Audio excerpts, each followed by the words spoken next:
Bitcoin actually getting a little bit of a pump today. So far, this is good to see on Bitcoin, but look at what you're running into. See these lows right here? All right, basically this 22,600, 650 level. Look at what we're into. So right now, this is a nice move on Bitcoin. You got to kind of tip your cap to it. But let's see where it closes. Can it close above this trend line here, this resistance line at 22.65? That's going to be key. And Bitcoin, yes, it's a good move. And it's actually impressive because you're seeing the dollar rise. Now, usually Bitcoin falls when the dollar rises. So right now, this is an impressive move on Bitcoin. Let's see if it can close above 22,650 today. That would be impressive if it could. I'm also watching this bearish pattern of consolidation to see if that gets negated. That would also be something that would get my attention. In today's video, our guest is Gareth Soloway. He's master trader.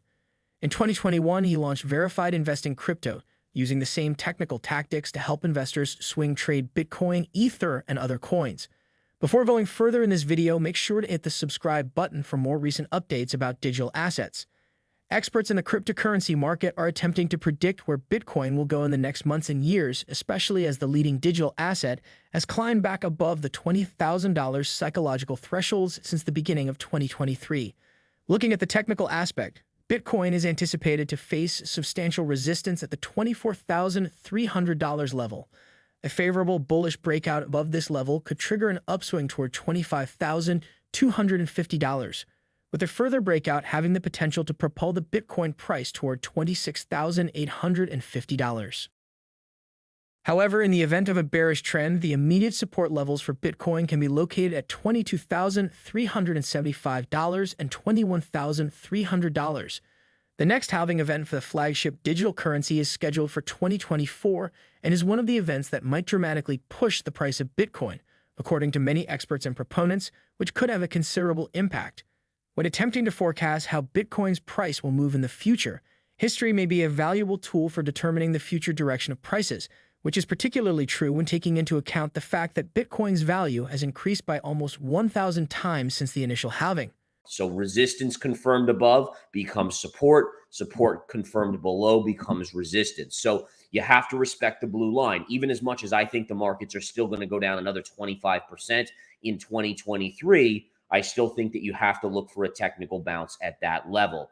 Okay, we had basically zero interest rates. We had the Fed printing money. We had the government printing money and sending checks out. We had, people able to buy homes at essentially, 3% or under mortgage rates. We now have 7% mortgage rates for 30-year loans. So there's a lot of different things here that the markets are dealing with, which is why I would be very concerned. I would not buy into this is a repeat of 2021 in terms of the money flow that can go into stocks. And that even crosses over to something like Tesla. If we go to Tesla, Tesla had a great move and is continuing to have a nice little move. It's actually up pre-market this morning.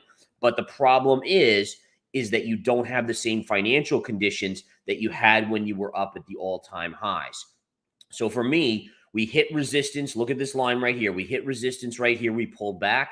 If we make one more move up, you're looking for around the 222 to 223 resistance level. That is a very strong, this area, anything from 210 to 222 to 223, huge resistance. And I am a shorter. Absolutely, I will 100% short this thing. That is not even a question in my mind. I will absolutely continue to short it up here, expecting a bigger pullback. The pullback, when it comes in, not only are we going to go back and fill probably the 144 gap fill, but I still have it projected out that before this bear market is over, we will see Tesla down probably sub $100, maybe as low as $65.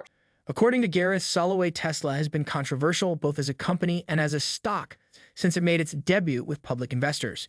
Tesla is focused on reducing costs and enhancing productivity to combat the near-term macroeconomic pressures and rising competition.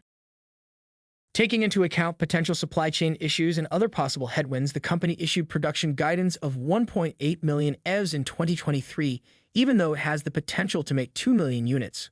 Mizuho Securities analyst Vijay Rakesh projects Tesla's revenue will grow 29% this year and 26% in 2024. Tesla's current last sale is 106.91% of the target price of $200. The price has traded above the $200 level a few times in the past couple of weeks, but it is challenging to identify the right entry zone since this $200 level has acted as both a resistance and support level for a while. Gold is having a nice drop. Love the drop on gold here, guys. I've been saying it would pull back from when we were at the highs of 1950. Notice the parallel trend, right? Trend line here, matching this trend line right here.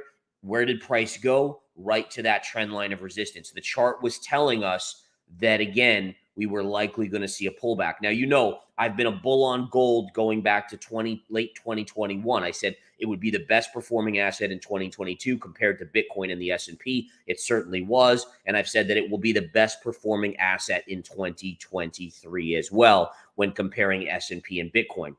Now, that doesn't mean it's not going to pull back. So when I say it's going to pull back, it's not that I'm changing my mid to long-term projections. It's just saying that short-term, the chart was overbought, right? I mean, you were at the lows of this channel. You went to the highs. Well, it should pull back, right? I mean, that's what the chart's telling us. And the charts, by the way, are always right. My gut, my heart, my this, my that doesn't matter. The market doesn't give a crap about what our gut tells us or our heart wants. It does what it does, and the technicals get us through that. Okay, so the bottom line is, folks, here, we are looking at a pullback on gold today. I do have a buyable level coming down here, and again, that buyable level around 1810 to 1800. That's a starter position. We're only basically we're only $20 away from that at this point in time. So 20 bucks more on gold, and I'm going to start accumulating my long positions again on gold. Gold prices slid to more than a one-month low on Wednesday, weighed down by a stronger dollar as better-than-expected U.S. economic data raised worries that the Federal Reserve could hike interest rates further. Spot gold dropped 1% to $1,835.66 per ounce after opening the session above the $1,850 level. Following the data release, the U.S. dollar index rose to a more than one-month high, making gold more expensive for buyers using other currencies. In contrast, gold and silver would benefit if the Fed started to reduce interest rates due to strengthening signs of recession. Markets are now pricing a peak above 5.2%, and traders are becoming less sure that cuts are coming in 2023. Rates currently stand at 4.5% to 4.75%. And look at the dollar starting to break out. See the bull flag, guys? That is a classic bull flag. 1, 2, 3, 4, 5, 6, 7. Again, notice how sevens repeat over and over again. This should pump you up because you have a discovery. When you learn how to find time counts, you have a discovery that even most institutions don't know.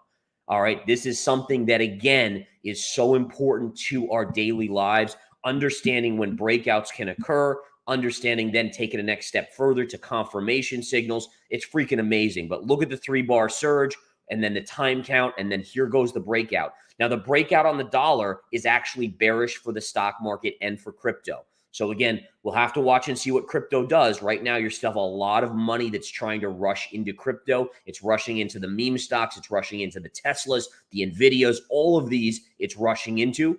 That's normal. That's a revisiting of or people trying to recreate the magic from 2021. As I explained earlier, remember, the 2021 magic is no longer there, not because people don't want it and don't will it and just dream about it, but because you don't have all the money in the system anymore. The money is getting sucked out. So that's one of the reasons why you have to be more careful with a stock like Tesla after this big run, and you don't want to be buying it up here, in my opinion. You want to be more looking to short these big moves up. Okay, where's the dollar going to go, guys? The dollar, again, where's the breakout going to go? I have a trend line already here. Look for upside to about 105.53, 105.50, we'll call it, on the DXY. That is going to be your resistance. So again, if the dollar goes up there, we know that the dollar has an inverse relationship with the S&P 500. We would expect the S&P to be down today. Is it down right now? The answer is yes. The futures are down. In fact, if I do a quick check on the actual S&P futures, we are currently down on the S&P futures 24 points. That's actually a pretty hefty drop. The S&P 500 gave up earlier losses on Wednesday, while the dollar was rising along with U.S. Treasury yields after data showed U.S. retail sales in January increased by the most in nearly 2 years, prompting concerns about continued interest rate hikes. The dollar index hit its highest level since January 6 after the hotter-than-expected U.S. retail sales data and stubbornly high inflation. The index, which measures the greenback against a basket of major currencies, was last up 0.63%, with the euro down 0.5% at $1.681. Wall Street's benchmark S&P 500 finished 0.3% higher after flipping between gains and losses once data showed retail sales rose 3% month-on-month in January, far more than the 1.8% increase expected by economists polled by Reuters. What are your thoughts on Gareth Soloway's prediction about Bitcoin and other cryptocurrencies in 2023? Do you expect these assets to perform better in the coming days? Let us know in the comment section below. If you like our content, give this video a big thumbs up and do subscribe to our channel.